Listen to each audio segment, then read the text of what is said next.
आज गुल्ली बुल्ली अपने घर को बहुत अच्छे से सजा रहे हैं क्योंकि 2 घंटे में न्यू ईयर स्टार्ट होने वाला है। और इन दोनों ने तो न्यू ईयर के लिए एक बड़ा सा केक भी लाया है। बुल्ली सारे जगहों पे गिफ्ट को अच्छे से सजा के रख रहा होता है और गुल्ली ने पहली बार अपनी लाइफ में इतना बड़ा केक देखा है और इसीलिए वो उस केक को देख के काफी खुश हो रहा होता है। और तभी बुल्ली गुल्ली से कहता है कि अभी तक पॉटी बॉय सॉन क्यों नहीं आया, अब न्यू ईयर स्टार्ट होने वाला है और इसीलिए उसे जल्दी से फोन करके पूछ लो कि वो कब आने वाला है। और ये सुन के गुल्ली कहता है कि अरे मैंने तो उसे पहले ही कॉल कर दिया है, वो आता ही होगा। लगता है उसने जो क्रिसमस का फ्री का खाना खाया उस खाने को अभी तक वो पचा नहीं पाया है और इसीलिए उसे इतना टाइम लग रहा है। वैसे ये तो अच्छा ही है कि उसे आने में समय लग रहा है, वरना वो सारा केक अकेले ही खा जाएगा और हमें खाली पेट सोना पड़ेगा। और हम लोगों ने सारे पैसे इस केक और डेकोरेशन में खर्च कर दिए हैं और हम लोग खाने के लिए कुछ एक्स्ट्रा नहीं खरीद पाए। तभी बुल्ली कहता है अरे गुल्ली, तुमने बिल्कुल सही कहा कि वो जब भी आता है वो हमारे घर का सारा खाना खा जाता है और हमें आखिर में खाली पेट सोना पड़ता है। वो तो एक नंबर का भुक्कर है और वो जब भी आता है कोई ना कोई गलती तो कर ही देता है। और जितने में ये दोनों बात कर ही रहे होते हैं सोन भी इनकी कॉलोनी में आ जाता है और सोन अब उनके घर के पास पहुंचने ही वाला है। ये तो बस रास्ते में सोच रहा है कि उनके घर जाके सारा केक अकेले खा जाएगा। और सोन काफी गहरी सोच में था, इसीलिए वो स्कूटर को रोक नहीं पाता और जाके केक में ठोक देता है और जिस कारण सोन और स्कूटर दोनों नीचे गिर जाते हैं। लेकिन वो केक उड़ के गुल्ली के सिर में फंस जाता है और गुल्ली अपने सर में फंसा केक निकालने की कोशिश करने लगता है, लेकिन केक इतना भारी और इतना बड़ा है कि उससे अकेले निकलता ही नहीं है। और आखिर में गुल्ली बुल्ली से मदद मांगता है कि आके उसके केक को सिर से निकाल दे और बुल्ली उसकी मदद करने जाता है और उस केक को पकड़ के उल्टे डायरेक्शन में खींचने लगता है और बुल्ली को काफी ताकत लगानी पड़ती है, जिस कारण वो केक उसके सिर से निकल के नीचे गिर जाता है और बुल्ली भी वहीं गिर जाता है।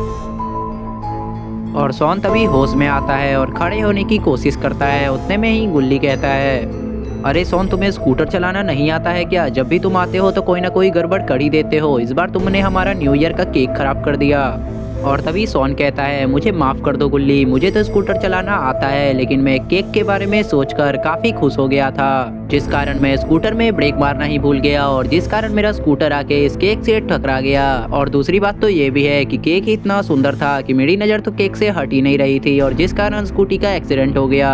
और तभी बुल्ली गुस्से में खड़ा होता है और कहता है सोन, तुमने पहली बार ऐसा नहीं किया है, तुम पहले भी ऐसा बहुत बार कर चुके हो। तुम जब भी आते हो कोई ना कोई गड़बड़ करते ही हो। अब बताओ, इतना रात का समय है तो अभी कौन दुकान खुला होगा जहाँ से हम लोग केक लेकर आएंगे? पर मान लो अगर दुकान खुला भी मिला तो ऐसी कोई बात ही नहीं है क्योंकि हम केक खरीद ही नहीं पाएंगे क्योंकि हमने सारे पैसे तो इसी केक में लगा दिए थे। और तभी सोन कहता है कि मेरे पास एक आइडिया है गुल्ली बुल्ली, तुम लोग एक काम करो, रॉड को कॉल लगाओ और उसे कहो कि हमारे पास एक केक डिलीवर करे और जब वो केक लेकर आएगा तो हम लोग उसे भी अपने साथ पार्टी करा लेंगे और उसके बाद जब पार्टी खत्म होगी और जब वो पैसे मांगेगा तो हम पैसे देने से मना कर देंगे। इसीलिए बोल रहा हूँ जल्दी से रॉड को कॉल लगाओ। और गुल्ली जल्दी से अपना फोन निकाल कर रॉड को कॉल लगाने लगता है, लेकिन ये क्या, रॉड तो गुल्ली का फोन उठाता ही नहीं है। और ये क्या, सामने तो रॉड का वैन आ रहा है और वैन जैसे इनके गेट के सामने रुकता है उससे रॉड नहीं उसका बेटा चुन्नी उतरता है और वो काफी घबराया हुआ लग रहा है। और तभी चुन्नी भागता हुआ गुल्ली के पास जाता है। तभी गुल्ली कहता है अरे चुन्नी, तुम इतने घबराए हुए क्यों हो? तुम्हारे पापा आज क्यों नहीं आए वैन से? और मैंने तो रॉड को कॉल भी लगाया लेकिन उसने कॉल नहीं उठाया, ऐसी क्या बात है? लगता है रॉड काफी बिजी है। और तभी चुन्नी कहता है गुल्ली, ऐसी बात नहीं है, कोई इमरजेंसी है इसीलिए मैं तुम्हारे पास आया हूँ। मिस्टर मीट और ग्रैंडपा ने मिलके मेरे पापा को किडनैप कर लिया है। सबसे पहले वो दोनों हमारी दुकान पे केक खरीदने आए थे और केक खरीदने के लिए जैसे ही वो मेरे पापा से मिले उन्होंने मेरे पापा को किडनैप कर लिया और मैं भी वहीं पे था। उन्होंने तो मुझे भी पकड़ने की कोशिश की लेकिन मैं बहुत मुश्किल से अपनी जान बचा के आया हूँ और इसीलिए मैं तुम्हारे पास आया हूँ ताकि मेरी मदद करो। और इसके आगे क्या होने वाला है उसे जानने के लिए वीडियो को लाइक करके चैनल को सब्सक्राइब कर देना और कमेंट में पार्ट 2 जरूर लिखना।